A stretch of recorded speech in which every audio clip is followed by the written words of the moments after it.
Huh? I think so.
So speaking of Ema, which was a much more sensible segue when I wrote it on paper before I added the story about Nathaniel and his little ad-lib. Speaking of Ema, here's another example of Daddy's sense of humor. Every week, Daddy would say Shechayel and Erev Shabbos, like Jewish husbands around the world. I say like rather than just like, because our Daddy would usually skip from Gimel Malatu Tov Lora to Kuf Kamu Banah V'Yashruha. And to be fair, in between are a lot of verses which don't apply to contemporary wives in a direct and literal sense. But some weeks, Daddy would just say ... Some weeks he would get the twinkle in his eye and he would add, I love you, Ilana, but 22 verses is a lot. We love you, Abba, Daddy, Abba and Grandpa, Eliyahu, Elliot, Rabbi. But I've said a lot and we have business to attend to. I leave you all with my Abba's standard definition of a successful levaya, which I've made it my business to strive for in my turn. If the maid didn't complain, it was a good funeral. So far, we're on a good track.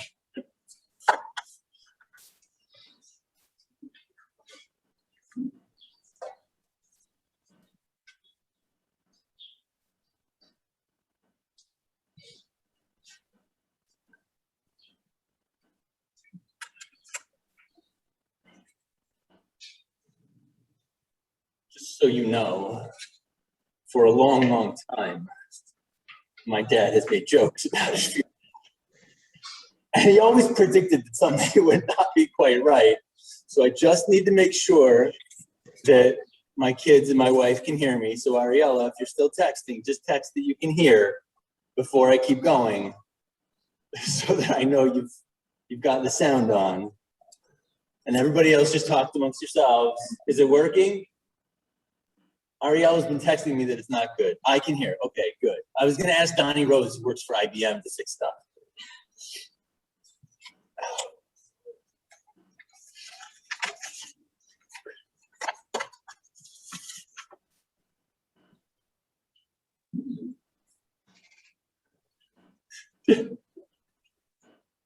I cry even more than they do. Just, Dad, I'm sorry I haven't seen you in so long. And I'm sorry it took this for me to come visit you. I'm sorry I didn't have a chance to give you one more hug or to say goodbye. You've been battling Parkinson's so long that I just assumed you would keep fighting for years. And I'm sorry that we ran out of time.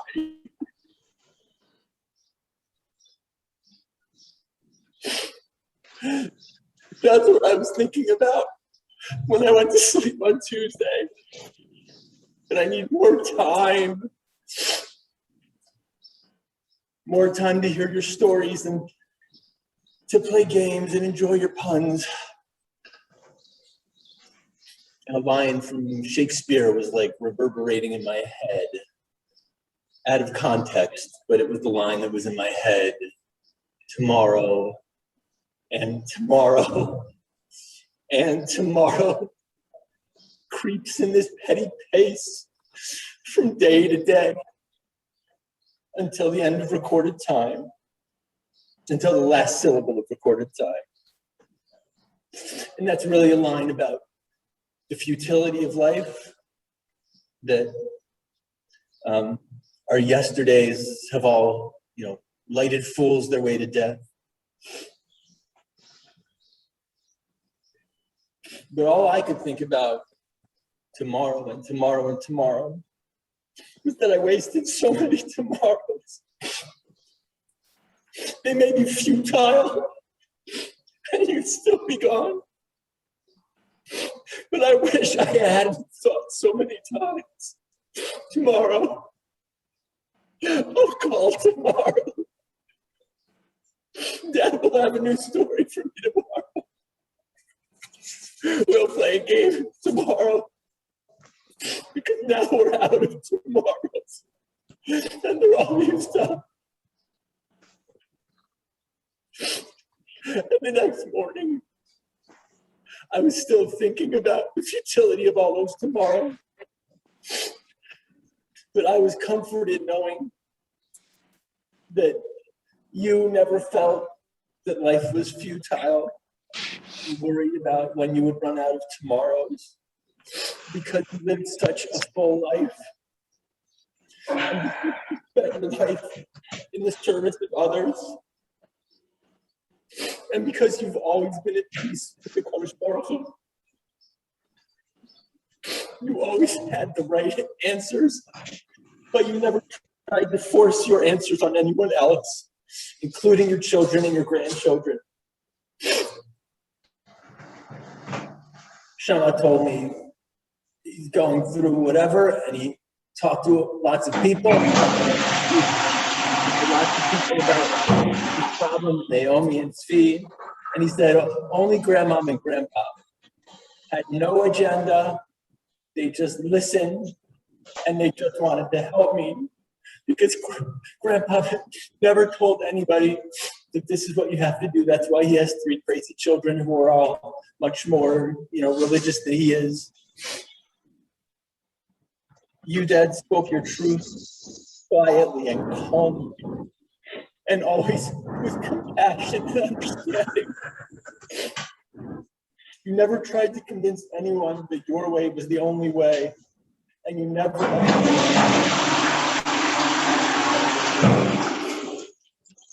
And as I thought about you on Wednesday morning, and I thought about you tomorrow, I opened Koheles, and I began reading, looking for some insight.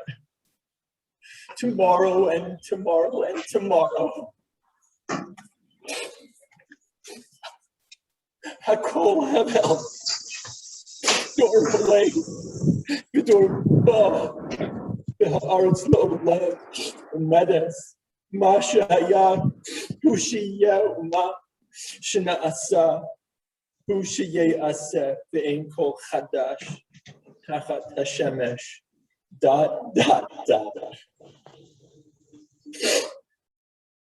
Hakol holech el makom echad, hakol haya min ha'afar, v'hakol shav la'afar. But as I read those words about futility, and as I read Koheles, I understood why you never gave in to such dark thinking. Even after years of Parkinson's,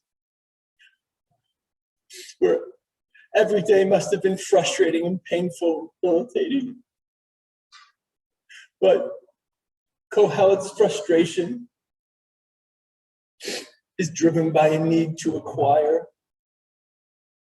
more wealth, or more possessions, or even more knowledge, or kavod. But you, Dad, you never wanted those things. You wanted to provide for others and to share what you had and to teach and always to give dignity to others and not come up for yourself. And that is not a life of futility. It's a life of quiet and modest goodness. And of course, Kohelet acknowledges what you always knew, Dad. Tovim hashnayim min echad, asher yesh lahem sachar tov va'amalam. Ki im yipolu ha'echad yakim et chavero, v'lo ha'echad sheyipol ve'ein sheni lahakimo. Gam im yishkevu shnayim b'cham lahem, v'lo echad ein yecham. Dad, it's hard to explain to other people that you spent your life with mommy.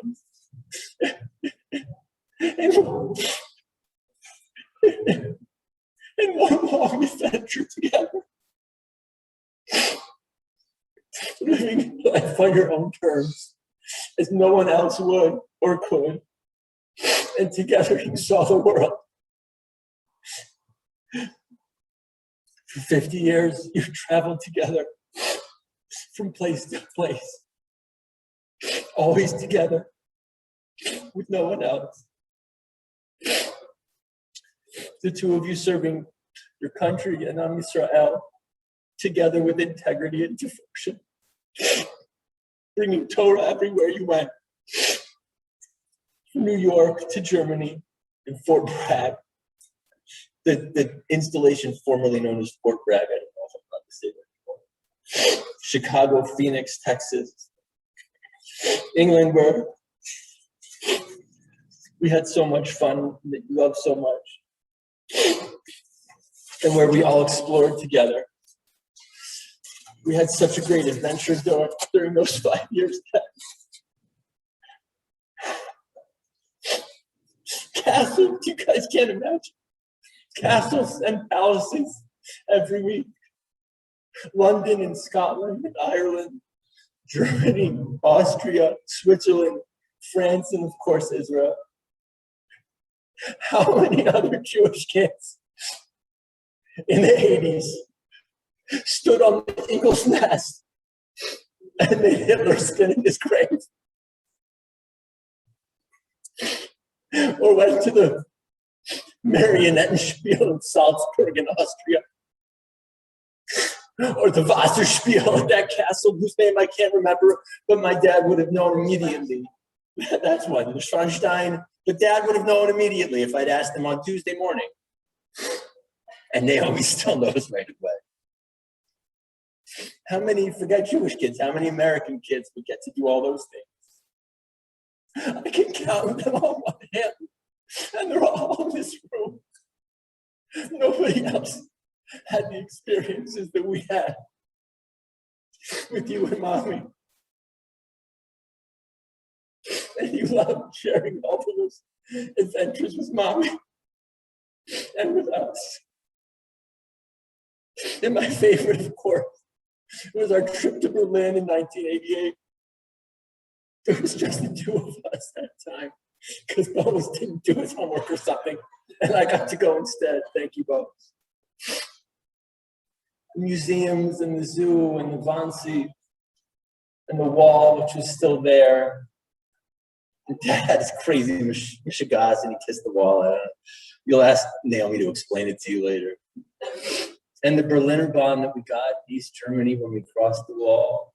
And the stupid accordion. I have no idea why we got an accordion. I wanted to get a trumpet. And nobody ever played that accordion, thank God. Boa still has the accordion, geez. The other folks that went with us across the wall in East Berlin, I'll explain it later, the exchange rates at the time, right? You could buy anything in East Berlin, and it cost like, cents on the dollar. So everybody else that went with us, they filled truckloads of, sorry, my language was, they filled truckloads of stuff they bought in East Germany. And Daddy and I, we came back with memories of the experience, because my dad's whole life was not about collecting things. It was about collecting experiences Other kids had toys and we had trips to London. We went to shows together. We traveled. We never collected things. We collected memories. Even though the Berliner Bahn was a toy train, that's more of a souvenir to remind me of East Berlin, but it was really about the memories. It's still in my basement, by the way. Dad, we're so lucky that you and I shared your adventures with us. Because you showed us so much more than just the places and the buildings and the museums. Together, you both lived. The next line of Kohelet as well. Im yitkefo ha'echad, hashnayim ya'amdu negdo, v'chut hamshulash, lo vimhira yinatek. It wasn't just the two of you, because the Shut HaMishulash is so much stronger. And again, nobody will really understand. But you and Mommy could go anywhere, literally anywhere in the world, and talk to anybody. Jews, non-Jews. He once met a guy at the gas station in Germany in the 70s, missing part of his arm. And Dad thought, well, he probably lost his arm fighting for the army in Germany at some point recently. And I'm here fighting, I'm here with our army. So he's a good guy and I'm a good guy. And we're like, what kind of a shit of a person would say that in the 70s? But that was how my dad thought about people, because he could connect with anyone. We used to go to like youth hostels when we traveled, like not hotels. And like you eat in like a common room. And my parents would strike up conversations with the most random people. I could go anywhere and I would not want to talk to anybody. And my parents would go and I remember like in Scotland, talking to people in the youth hostel. And my favorite story that I loved hearing from my dad was when Tali and I were visiting in Japan. We met Suzuki-san in the youth hostel in the Izo Peninsula, like rural Japan. And of course, right, a retired American officer and a rabbi, passing through, talking to some old man in Japan. Of course, they have so much in common, right? This guy, by the way, served on a submarine in World War II. Okay, so my father, the retired American officer, and the rabbi is chatting with Suzuki-san, who fought for the emperor in World War II. And when Suzuki-san found out that we were Jewish and that Daddy was a rabbi, he started singing Avenu Shalom Aleichem and telling us about his trip to Israel. And Grandpa used to love telling the story about Suzuki-san singing Avenu Shalom Aleichem, because that is the kind of person that he was. And I realized as I was thinking about all these stories that they were never about you, Dad. They were never about your accomplishments or the great things that you did. Your stories were never about, oh, I'm so great at this or that. They were always about the people that you met in your life. And you would tell a random story and remember the name of some guy on the base in Fort Bragg who told you something 40 years ago, 50 years ago, like it was yesterday, because you cared about these people that you encountered so much. More than about your own kavod, you cared about the dignity of all these people that enriched your life. And I wish I could name them all, and I can't.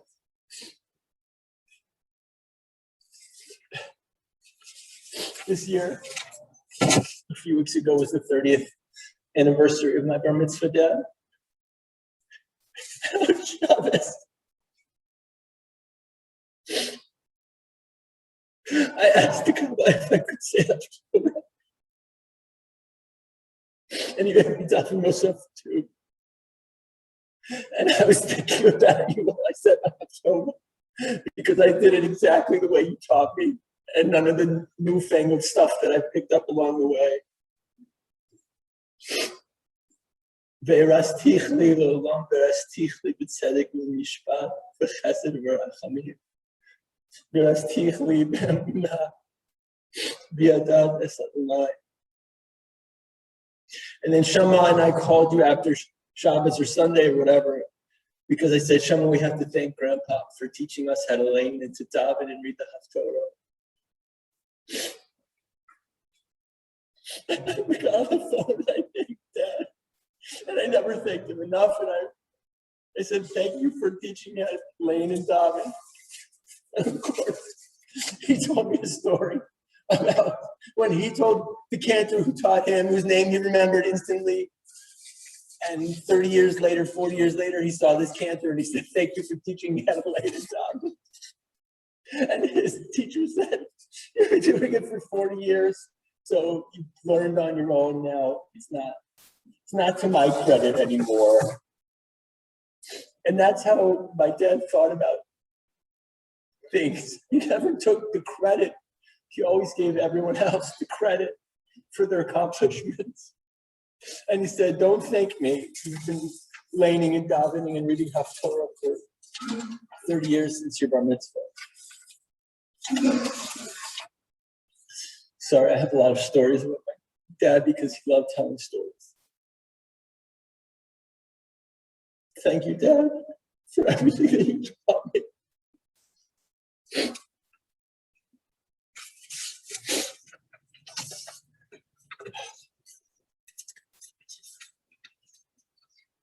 My dad wasn't big on mourning or sadness. And he probably wouldn't like that everybody's crying at his funeral. He'd rather that we celebrated his life. And I know this because he was once in the hospital on some emergency or other. And he actually told the Israeli nurse, like, please tell my wife that I want chopped herring at my funeral. And I'm not kidding. He really told the nurse. I think she was very, very confused by that. And only a few people would understand that he really meant he wants chopped herring at his funeral.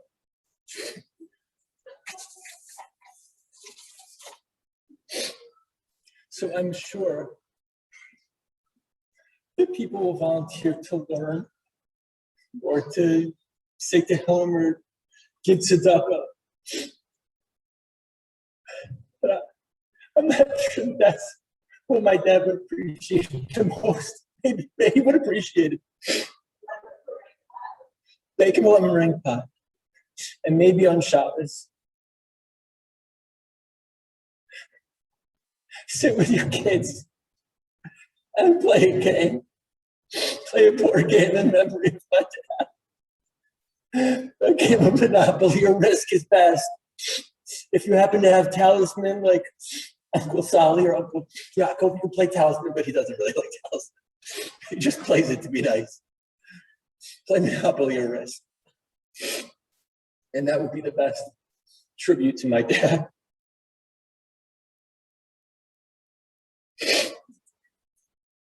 Dad, I will think of you every time that I daven or say a Haftorah or blow the shofar in Rosh Hashanah.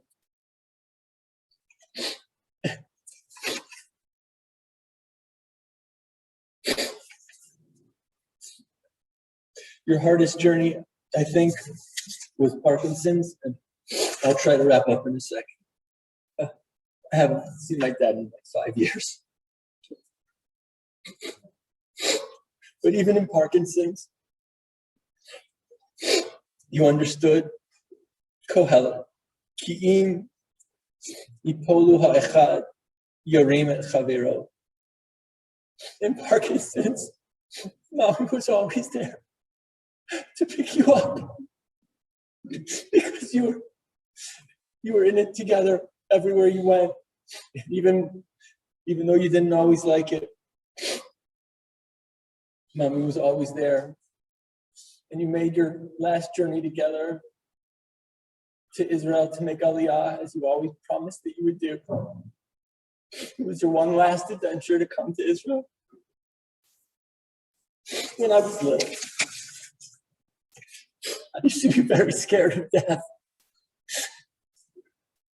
And I remember one time talking to my dad about death. And we're in England, I was sitting in his bed. And he said to me that it's just like when a baby is born. You know, no baby wants to come out of the womb because they're so comfortable. And, you know, something opens up and you got pushed out and delayed. And that's just part of life. And no kid wants to go out of the womb, but nobody wants to go back either. And he said that dying is the same, that it's just another stage in life. So, Dad, after a life of adventures, it's time for us to let you start on your next journey, on your next stage of life. I'm so glad you were at Gabriel's Hanachas Tefillin on Zoom. I'm glad you had one more simcha with us. But I'm very sad that we ran out of tomorrows. Today is our last family trip. All 5 of us together to visit Saba and Savta. And we'll go together.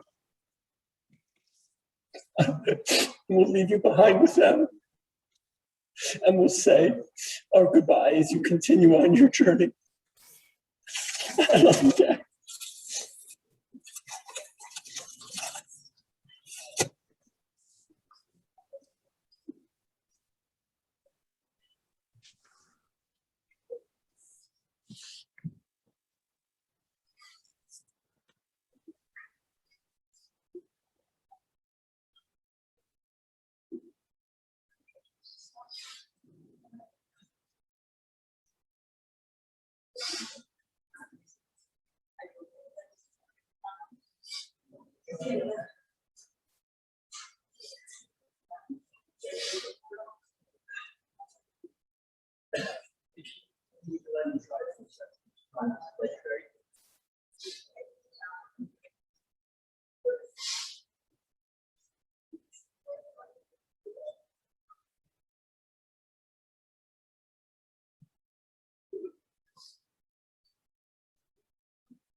פרק ט"ז בתהילים.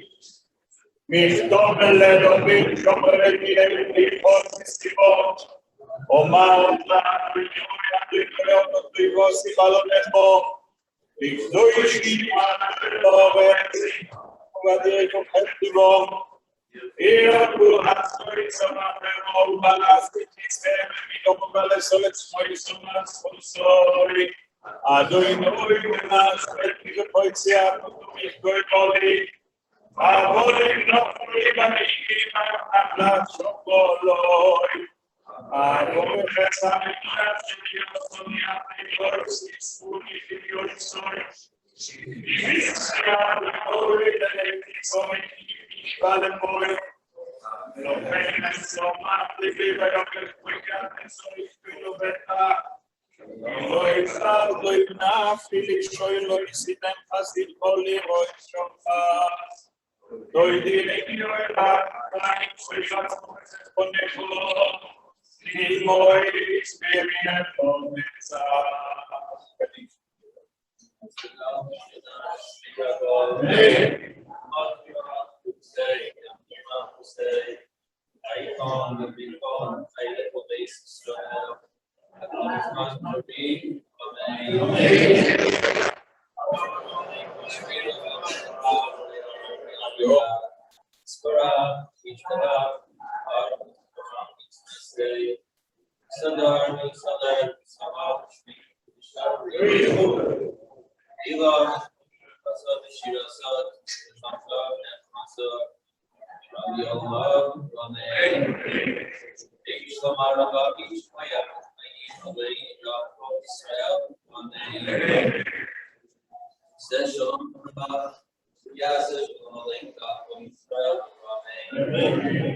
לפי מנהג ירושלים, כל יוצא חלצה, הבנים, הבת, נכדים הנכדות, לא ירצו אחר המיטה.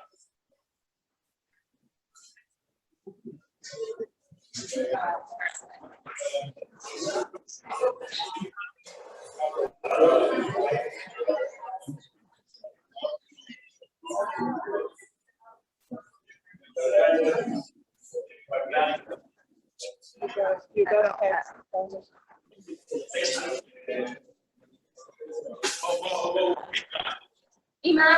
Then you can go this.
צילחו מפח יגוש מדבר הבויס דברוסו יוסף לו וסחת בנוכו שחסד צינו וסויפרו אמיתוי לא הסירו מפחד לא ילומחי שאופיו עמו דבר בוי וליהלוי מכתב ירשוד צובויים יפויל מצדחו אלף ורבובו מימינךו אילך לא יקוש רק בעינך סביב ושילו מסרשויים תראה כי עצו אדינוי מחסית עליון שמתו מעינךו לא יצאו נילךו ונגע לא יקרבו עליכו אם הלוכו ויצא ולוך מתמוכו בכל דרוכךו על הכפיים יישאונכו פן פיגוי בוהה בין רגלךו על השחל בו פסן תדרויך תרמוי ספיר וסנין יבי חושק ואפלתהו אסגבהו כי יודע שמי יקברו עיני בעיניהו עמו אנוכי בצורו אכלצהו ואכבדהו אורך יומי משביעהו וראהו בישועשי עקביו בן מעללה לא ימר הסתכל בשלושה דבורים ועינתו בו לידי אבימו שם מעין בו סולנתו ילך ולפני מיתו סיגליתן דין וחפוי מעין בו סולנתו ילך במקום אחר לימו וסוילאו ולפני מיתו סיגליתן דין וחפוי לפני מלך מלכי המלוכים הקדוש ברוך הוא.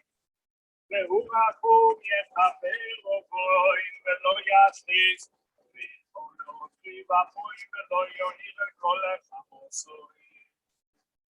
ויסגדל שני רבו ועולמות יברוך וירוסי וימליך מלכוסי וחיי כל ובכל וחיי וכל בית ישראל והכולו בזמן קוראים ודיברו אמן.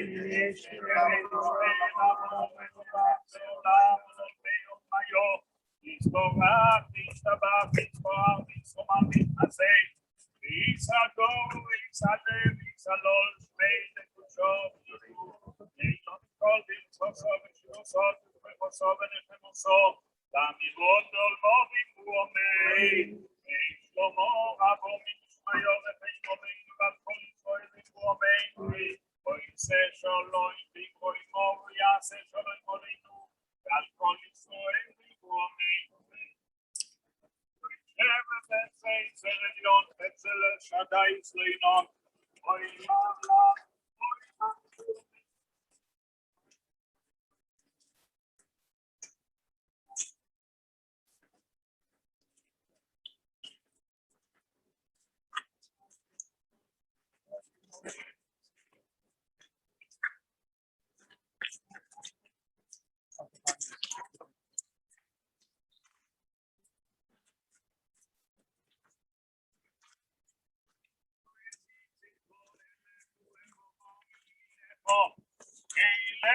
לא ייגוש רק בעינך סביב ושילומס ושועים תראה ידו עלינו ימחסי עליון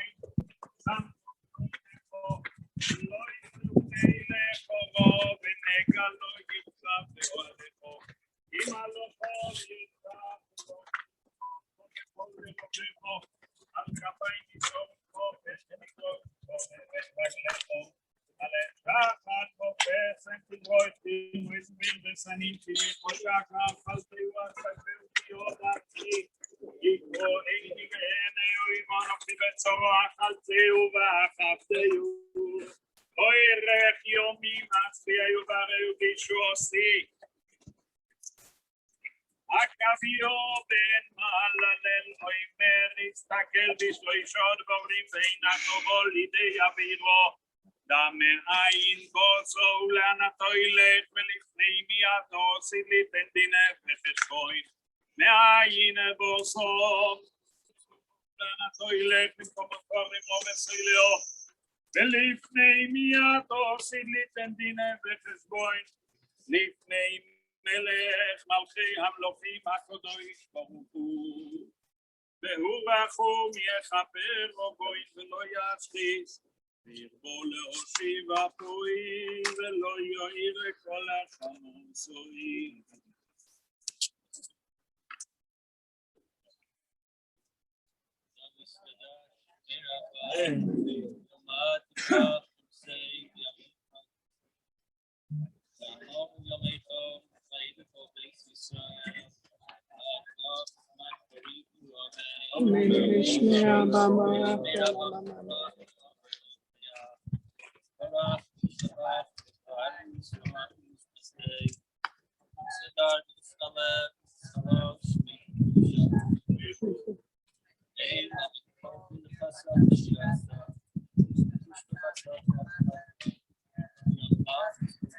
Amen.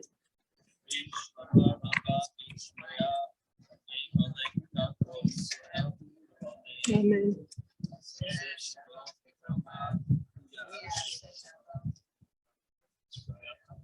Amen. Dear friend, Elliot Marmon, my chaplain colleague for over 22 decades, was escorted to his final resting place by representatives of the Army, the Air Force, and the Navy, giving him the Kabbat Achron, his final respect, due to his so many years of service to our nation and to our people.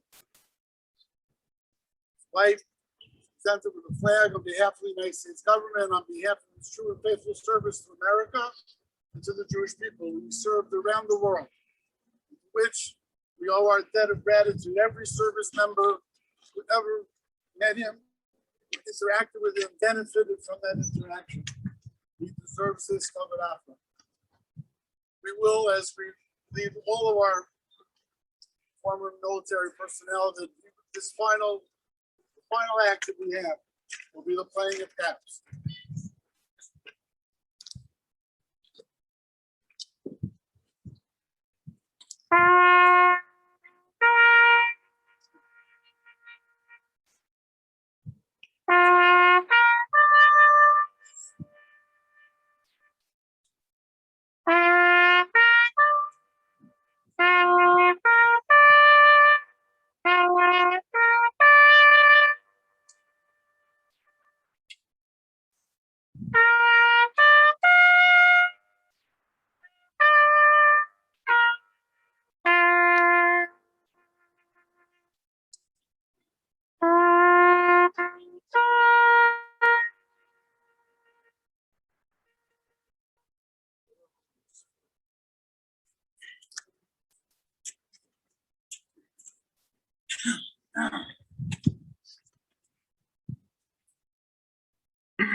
אליאור מיכאל,